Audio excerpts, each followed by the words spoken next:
الله وحده لا شريك له ونشهد أن سيدنا محمدا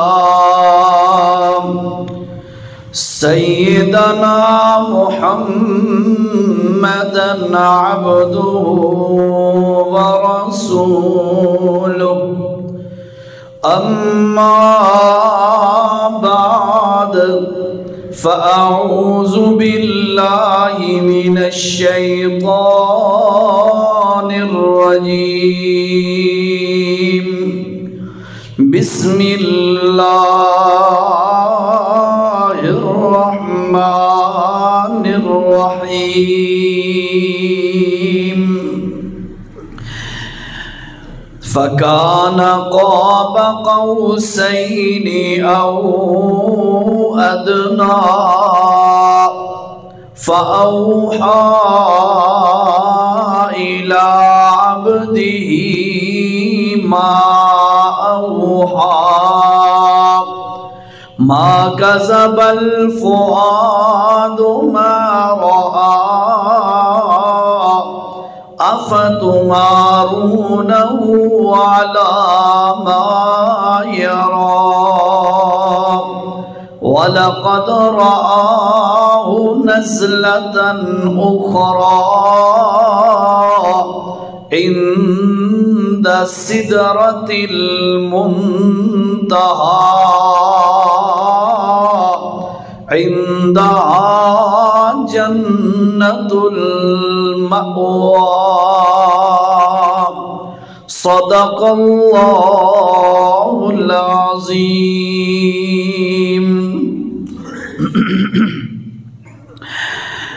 ذی قدر ذی وقار سامعین، سابقہ جمعہ پر نبی کریم صلی اللہ تعالی علیہ وسلم کے معراج کا سفر بیان کر رہا تھا۔ وقت کی قلت کی وجہ سے وہ واقعہ پورا نہ ہو سکا۔ آپ کو یہ بات میں نے کہی تھی بھئی انشاءاللہ اگلے جمعہ پر اس کی تکمیل کریں گے۔ ابتدا حضور اکرم صلی اللہ علیہ وسلم کی سفر معراج کی بیت اللہ سے ہوئی، بیت المقدس پہنچے۔ وہاں اللہ نے جو انعامات عطا فرمائے آپ کو بتا دیے گئے۔ وہاں سے پہلا، دوسرا، تیسرا حتیٰ کہ 7ویں آسمان تک اللہ کے رسول علیہ السلام تشریف لے گئے۔ کن کن حضرات سے ملاقات ہوئی یہ بات بھی آپ کو بتا دی گئی۔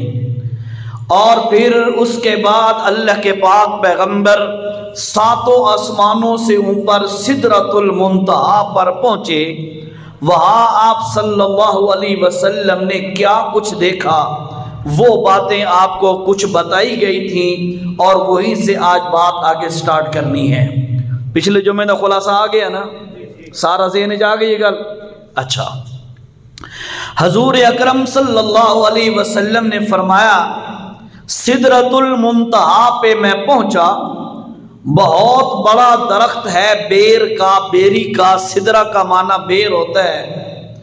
تو بیری کا جو درخت ہے اتنا بڑا ہے کہ اس کے پتے ہاتھی کے کانوں کے برابر، اور اس کا جو پھل ہے بڑے بڑے مٹکوں کے برابر۔ اور نبی علیہ السلام نے فرمایا وہ جبرائیل علیہ السلام کا ٹھکانہ اور مسکن ہے۔ وہاں جبرائیل علیہ السلام ہوتے ہیں، اس سے اوپر جبرائیل نہیں جا سکتا۔ اللہ کی مخلوق کتنی بڑی ہے، یہ آپ جتنا بھی ذہن دوڑائیں ذہن کی وسعتیں ختم ہو سکتی ہیں، اللہ کی مخلوق کا بندہ احاطہ نہیں کر سکتا۔ یقین کیجئے اس دن میں ایک تحریر پڑھ رہا تھا، حیران ہو گیا۔ اس زمین سے اتنے کروڑ گنا بڑا سورج ہے، اس سورج جیسے سورج ہمارے گلیکسی کے اندر کتنے ہیں؟ کروڑوں کی تعداد میں. اور ہماری جو گلیکسی ہے کہکشاں، اس کے اندر بہت سارے سیارے اور اسی طرح کی بہت ساری گلیکسیز اور جمع ہوتی ہیں. پھر آگے لمبا چوڑا سسٹم ہے، انسان کی سوچ بھی نہیں پہنچ سکتی. پر کمال ہے اللہ کے نبی صلی اللہ علیہ وسلم کا کہ اللہ نے اپنے نبی کو ان ساری چیزوں سے اوپر پہنچا کر، اپنے دربار میں پہنچا کر عزت اور مقام ایسی عطا فرمائی کہ کائنات چاہے جتنی بھی اونچی پروازیں کرتی رہے، اللہ کی قسم ہے نبی کے قدموں تک بھی نہیں پہنچ سکتے. اللہ نے وہ مقام دیا اپنے نبی کو. تو نبی کریم صلی اللہ تعالی علیہ وسلم فرماتے ہیں 7 آسمانوں سے اوپر سدرۃ المنتہا پہ جب میں پہنچا تو میں نے آپ کو بتایا تھا گولڈن کلر کی مکڑیوں کی طرح کی اللہ تعالیٰ نے بہت ساری مخلوقات وہاں پہ جمع کی. تو جبرائیل سے پوچھا یہ کیا ہے؟ تو یا رسول اللہ، بتایا تھا آپ کو، میں خلاصہ مختصر کر رہا ہوں. یا رسول اللہ، آپ کے استقبال کے لیے اللہ نے سارے فرشتوں کو یہاں پر جمع کر دیا ہے. نبی کو ریسیپشن دی جا رہی ہے، ویلکم کہا جا رہا ہے، نبی کریم علیہ السلام کا استقبال کیا جا رہا ہے. اس کے بعد فرماتے ہیں اللہ پاک نے مجھے اوپر اٹھایا، ثم رفعت، پھر میں اوپر اٹھایا گیا. کتنا؟ جتنا اللہ کو منظور تھا. کیا؟ اللہ کے رسول صلی اللہ علیہ وسلم نے اوپر والا جو سفر طے کیا، مخلوق دیکھنے والی نہیں ہے سوائے آمنہ کے لال صلی اللہ علیہ وسلم کے. بس اللہ کی منشا اور مرضی کے مطابق اللہ کے پاک پیغمبر کو اونچائی عطا فرمائی گئی. کتنا؟ اللہ کا قرب نصیب کیا گیا، اللہ سے کلام کا شرف نصیب ہوا، اللہ سے ملاقات ہوئی، اور اللہ تعالیٰ نے کچھ انعامات عطا فرمائے. 3 چیزیں توجہ سے سنیں، مجھے یاد پڑ رہا ہے شاید میں نے بتائی تھی یا نہیں. 3 چیزیں اللہ کے رسول صلی اللہ علیہ وسلم کو معراج کے سفر میں خاص طور پر عطا کی گئی. ایک، سورت بقرہ کی آخری 2 آیتیں. سارا قرآن یہ دسیا پچھلے جمعے تو نہیں دسیا؟ اچھا چلو ریمائنڈ ہو جائے گا، توجہ سے سنو. نبی کریم صلی اللہ علیہ وسلم نے فرمایا کہ سارا قرآن زمین پہ اترا، پر یہ جو 2 آیتیں ہیں مجھے اللہ نے معراج کی رات آسمانوں سے اوپر جہاں اللہ کو منظور تھا وہاں مجھے عطا فرمائی. بہت بڑی آیتیں ہیں، بہت مقام اور رتبے والی آیتیں ہیں. میں آپ کی منت کروں گا، آپ مجھ سے بڑے بھی بیٹھے ہیں، چھوٹے بھی بیٹھے ہیں، خدارا یہ 2 آیتیں جو ہے آمن الرسول، یہ 2 لا یکلف اللہ، یہ 2 آیتیں خاص طور پر یاد کریں. بڑا مقام ہے، رات کو پڑھ کے سوئیں، صبح پڑھیں، صبح شام ان کا اہتمام کریں، ایک دفعہ پڑھ لیں. بہت بڑی شان والی آیات ہیں. کرے سو عمل ہے، یاد کرے سونا. تو آپ خود ہی سمجھیں، سارا قرآن زمین پہ اترے، یہ 2 آیتیں اللہ عرش برین پہ دے، کچھ تو بات ہے نا ان میں، اس لیے ان کو لازمی یاد کریں. تو بہرحال فرمایا اللہ کے رسول صلی اللہ علیہ وسلم نے، ایک تو مجھے سورہ بقرہ کی 2 آیتیں آخری دی گئی. اس کے بعد اللہ تعالیٰ نے دوسرے نمبر پہ فرمایا کہ 50 نمازیں تیری امت پر لازم. یہ دوسرا تحفہ. تیسرا تحفہ اللہ تعالیٰ نے وہاں پہ دیا کہ میرے نبی تیرا ہر امتی جنت میں جائے گا، لیکن مشرک اور کافر جنت میں نہیں جائے گا. تیرا ہر امتی جنت میں جائے گا، مشرک کافر جنت میں نہیں جائے گا. ہاں اگر کوئی مسلمان گناہگار ہے تو گناہوں کی سزا اللہ دینا چاہے گا تو وہ بھگتے گا سزا، بالآخر سزا بھگتنے کے بعد جنت میں چلا جائے گا. مشرک اور کافر یہ 2 شخص کبھی جنت میں نہیں جا سکتے، اللہ نے حرام کر دیا ہوا ہے. اللہ تعالیٰ نے فرمایا حرم اللہ علیہ الجنہ، جو بندہ شرک کرنے والا ہے ایسے بندے پر اللہ نے جنت کو حرام کر دیا ہے. اس لیے بھائی ہماری جماعت الحمدللہ، ہمارے مشائخ